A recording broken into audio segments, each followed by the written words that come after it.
So he tends to go on road trips and visit other people's farms and feature them. But that's usually later in the winter season. Okay. Jump out there, we'll check this. 25, that's not quite a full stack, 2 stacks. Oh no, it is. Full stack's 24. So if we're at 25 plus 24 is 50. Because fuzzy math in when you're streaming. Boop, boop, boop. And the rest of them. So that's all our silage for the day done. So I really have a choice. Do I want to do another contract or do I want it to be tomorrow? I'm kind of considering I want it to be tomorrow. We'll be leaving the JCB here.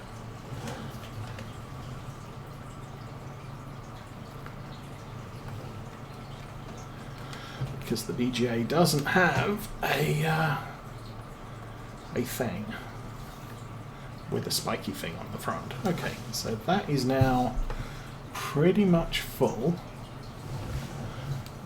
48.7. Yep. Drop that down there.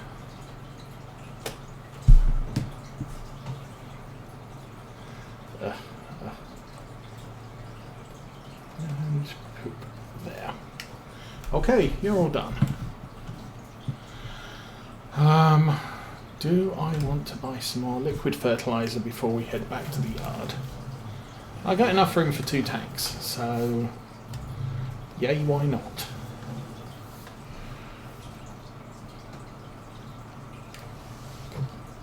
Because obviously the next time we'll use this will be in the spring.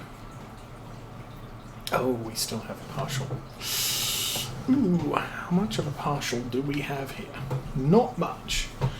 About 2 litres.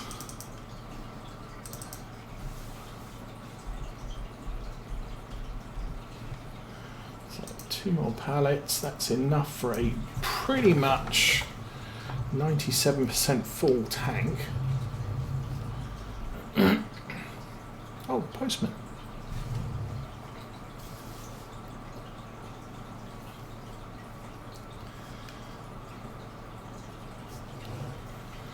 Oh, and the other thing I was wondering about this week, I've had a ton of clutter on my desk for the last month, and some of that was model train locomotives and rolling stock that I bought from the UK that really needed to be tested, run the locomotives in and just make sure that the rolling stock rolls. So that's just been sitting on my desk. And so last weekend after the stream I went downstairs, I found my test loop, which is just some Lionel easy to fit together track, and the digital controller and an analog controller. So I spent about 6 hours last weekend running in the locomotives and then checking out the new rolling stock as well. And that's all done.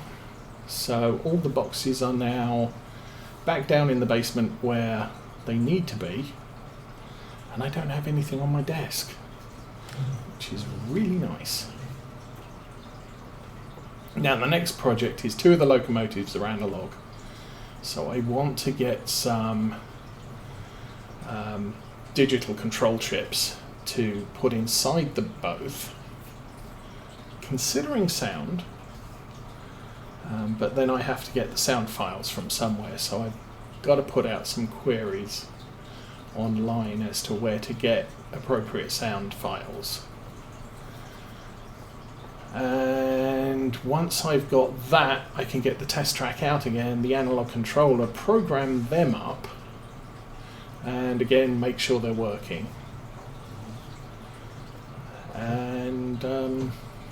yeah, then I really should get round to actually building something to run them on. I got the wood cut for one bench. I've got a couple more benches I need to make.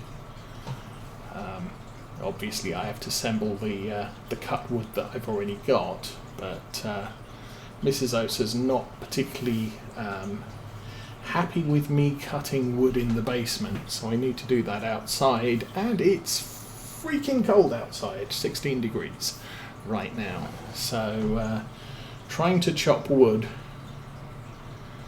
in 16 degree temperatures isn't my idea of fun, so I may hold off on doing that for a week, or for a few weeks, maybe a month or so, till the temperatures at least get above zero, above freezing.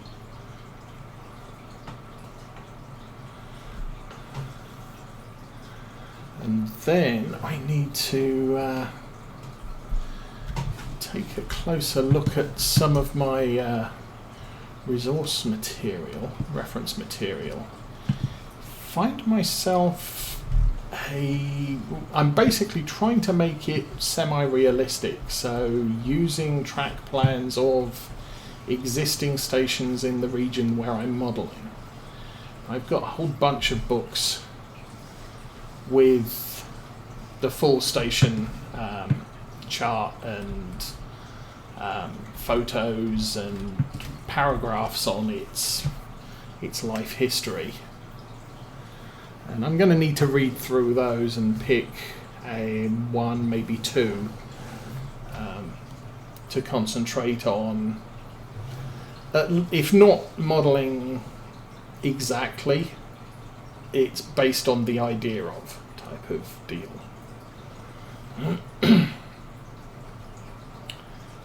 And once I've got those track plans set, yeah, most of it's going to be a double track between points.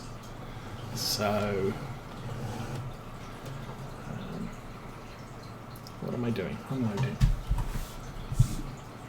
And that's, one of the things I've watched. One of the guys I watch who does British modelling,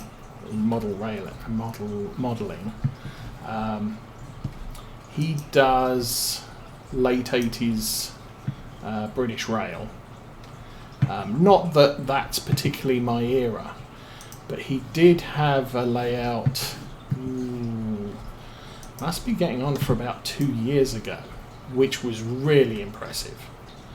And unfortunately, because it was stored in the attic, the wood got extremely warped, so that if you looked at the track bed from low down, it literally looked like a roller coaster.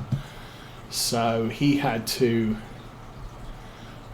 rip up what he had and start over. And his starting over is, again, very high quality, but this time he has gone for more of a less side detail, track detail. So he's not doing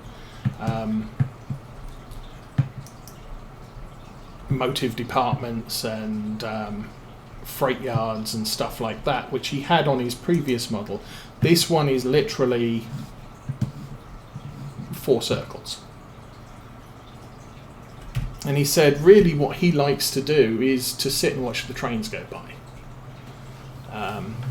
He's not so much into assembling freight trains in a yard and then running that around or anything like that. He just likes to sit and watch the trains go by, but he likes to build very realistic looking models. So it's the postman again. Okay. I may be in the Matrix, because I'm pretty sure that happened about 15 minutes ago. Okay, we are done there.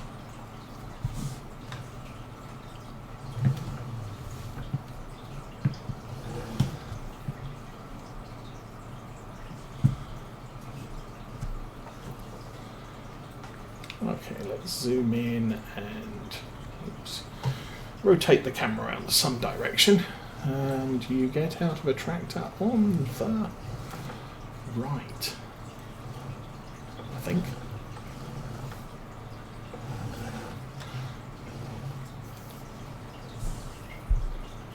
Or on the left. No, you get out of the tractor on the left, so we will park it closer on the right hand side. Yeah, there we go. So do it, yeah, basically I'm parking it on this side of the bay so there's enough room to walk up to the door. So what equipment do we have doing anything right now? I'm thinking none. I'm going to do a quick run around everything. JCB's still at the BGA. Tree. House. Land Rover. Truck. That's all of them. So, I think we're good. I think the sheep are fine. Fully fed. Need some silage, but I don't think that's 4,000 litres, so we're not going to do anything there. Need some grass. Now that was one thing I was thinking, and I did recently load into the mod list for this game save. This trailer here, I used this back in 17. Doesn't have the options. Used to make it different colours, and it's this big, 8,500 litres. That's all you're getting. But it makes a really good animal feed trailer, and I'm probably going to need that for feeding fresh maize to the sheep this winter. And just load it up with fresh maize and hitch it to the back of something. Unfortunately, I don't know what I'm going to hitch it to the back of. So anyway, as I said, I can't make it a different colour, but 8,500 litres should be good, and we now need to... how about we get paid? We do a job, we get paid, everybody's happy. There's the trailer, we'll reset that back to the yard. And what I want to figure out is, does it fit to the back of this thing?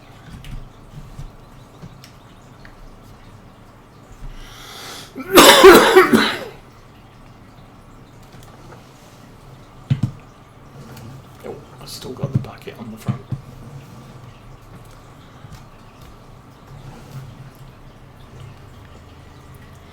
Now we do have some grass in the farm silo. The problem is as soon as I take it out, it will begin rotting. So it's not something I can leave in this trailer. Oh, it fits. That's nice. I am happy.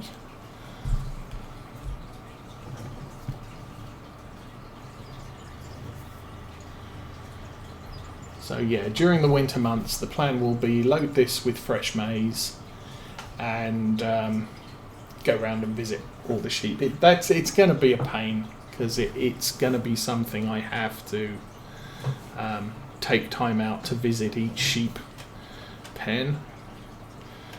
And well, let's move forward a little bit more. I can't. I can't leave a stack of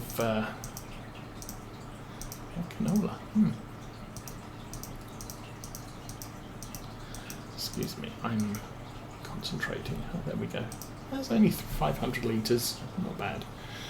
Yeah, it's not like I can put a stack of it in a field and then throw it in the sheep feeding trough to just do things quickly. But you know, and done. How's that make things look? Not close. Looks like they've still got about 1,800 litres of vacancy for grass there. I'm not too worried. That's half. That'll last us till tomorrow morning. It's only 10 o'clock now. Oh, what the heck. since I'm doing it, let's do this.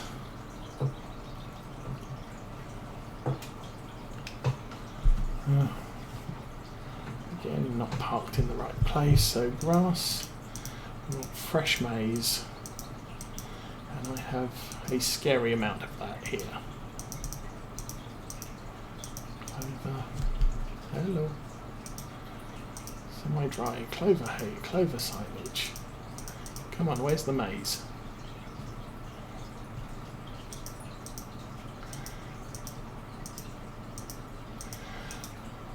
There's the maize. So I want some. No. Okay, let's all push the wrong button and just end up filling it all the way to the top. Now technically that doesn't really matter, because maize doesn't rot like grass does. So I can leave this in the trailer all winter. Just keep topping it up. But we are going to have to drive. I mean, in a way, driving around just makes things easier. And about 2,000 litres.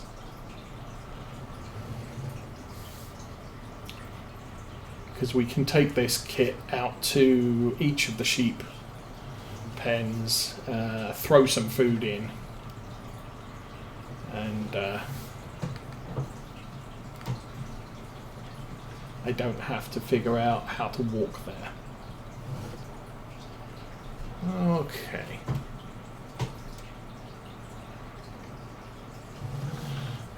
Put this in this shed.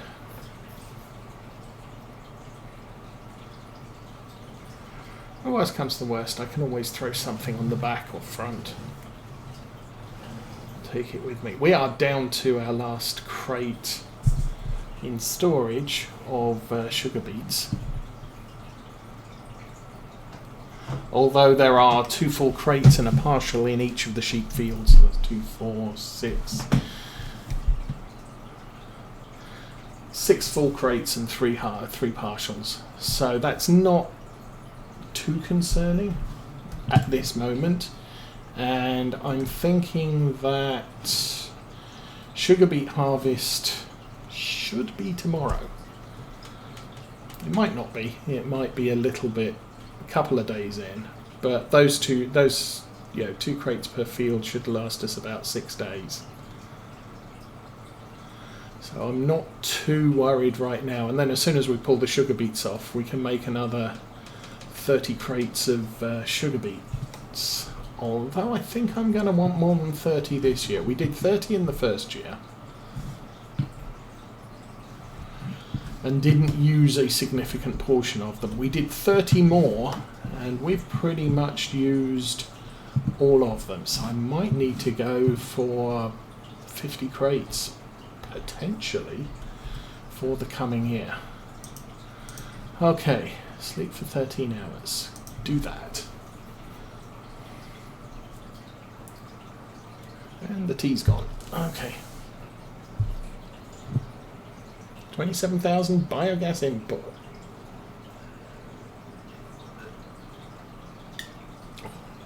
And Manor Cell Point wants some eggs. How sad. I don't have any.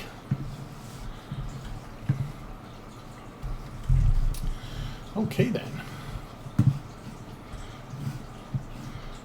We grab our cup of tea, we stand on the fence, look out over our fields, and let's figure what's happening today. Oh, what is that field? That field is the sugar beets. Looks like the sugar beets are, at least I think they're sugar beets. Yeah, the sugar beets are coming ready. The potatoes, I don't know. The sunflowers are ready, so we can harvest the sunflowers. The potatoes and sugar beets have updated now, so they are ready to harvest too. So, start of a busy day. What else are we doing? Meeny, meeny, miny, mo. Do that. Seasons. Oh, hello sheep, you've been eating lots. So these two, not a problem with the grass. But this field's gone bad again. Okay.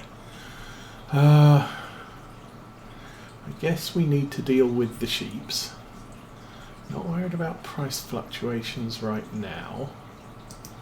Not worried about that at all. It is overcast today. It is raining tomorrow afternoon.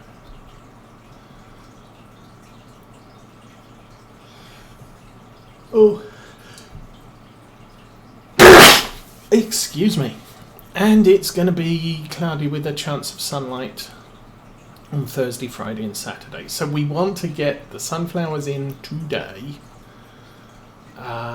We can do potatoes and sugar beets tomorrow if it extends into that. Don't have anything going on there. So that's that. I am going to grab the Valtra and attach a topper to it and hopefully pick the right one.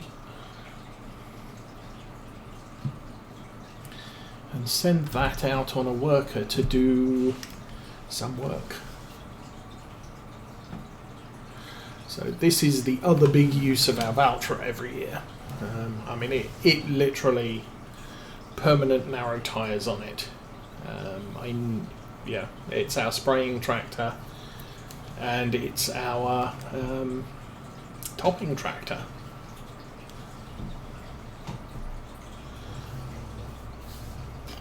So,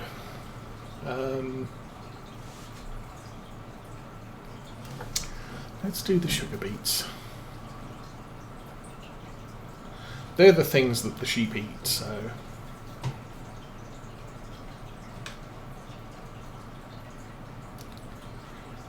At least I think this is a sugar beet thing.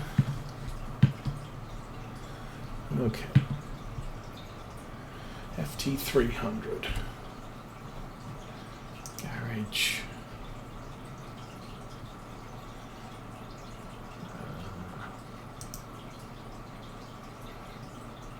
Oh yeah, the potatoes, we just throw them on the floor, so FT300 is sugar beets. Good.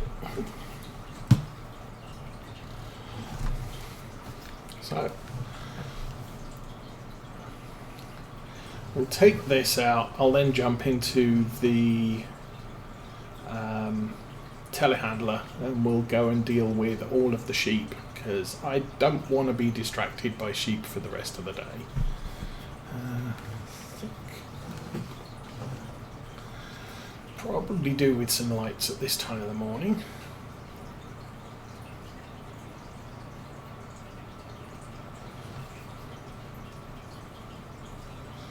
So yeah, generally you can do a top and harvest in one pass. The thing is it makes for a very long working area, because you're topping at the front, you're digging up at the back, and then the harvester trails quite a distance behind you. So it's very difficult to maneuver the entire setup around fields that we have here, with the hedges close to the edge or fences or whatever. So what I tend to do is, the topper I believe also has a faster working width. So what I can do is send this tractor out with the topper to get the work done, and then we can bring in the harvesting equipment. And it doesn't matter what tractor wheels are on the harvester, because you only destroy the root crops if the tops are on them. So as soon as we take the tops off, and because I'm running narrow tyres, we won't destroy the crop either. Plus I'm going to put it on a worker, so workers don't destroy crops either. But I can just run... Oh good, oilseed radish has grown. It's a good thing. I think field to our right I'm planning to put a spring crop into. The sunflower fields, we are going to be turning them over really quick, and they will be rye next year. So I need to get that in the ground, I think, almost immediately. So we'll be using up a sizable part of our digestate stores to give the nitrogen levels on those fields a bit of a boost, and then on top of that,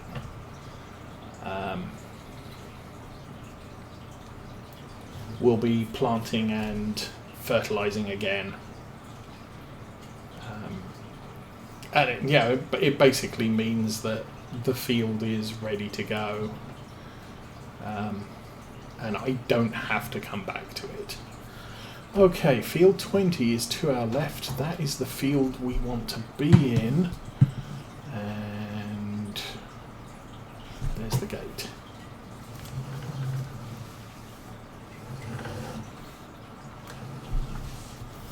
So yeah, we bought this fields last spring.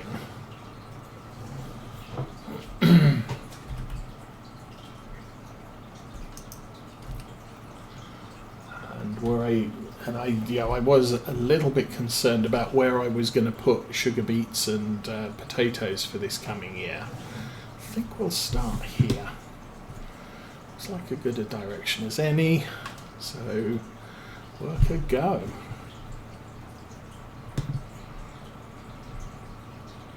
So he takes the tops up, narrow wheels, it's not going to damage anything.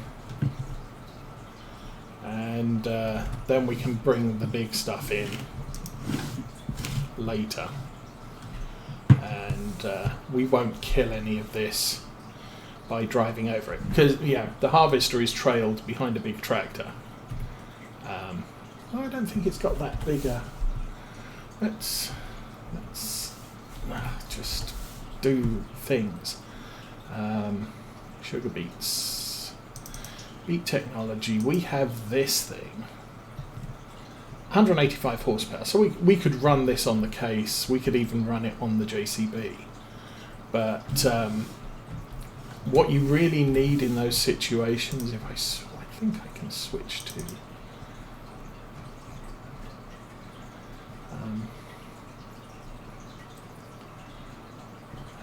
I don't have one of those. I have one of those.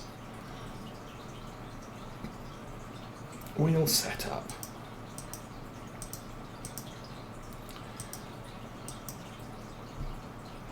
No. Pretty sure this doesn't come with arrows. Control book, standard, wheel weights wide. So you can put narrows on this. That's what you need. You need the spaced narrows on a big horsepower tractor to run that, because then as you're running down, you'll get a tyre there and a tyre there, and the crop runs between the tyres. But we don't worry about that, because this crop is now protected from being driven on. We can just use standard things. That is the Class Scorpion. Class Scorpion, we need to go feed some sheep. Let's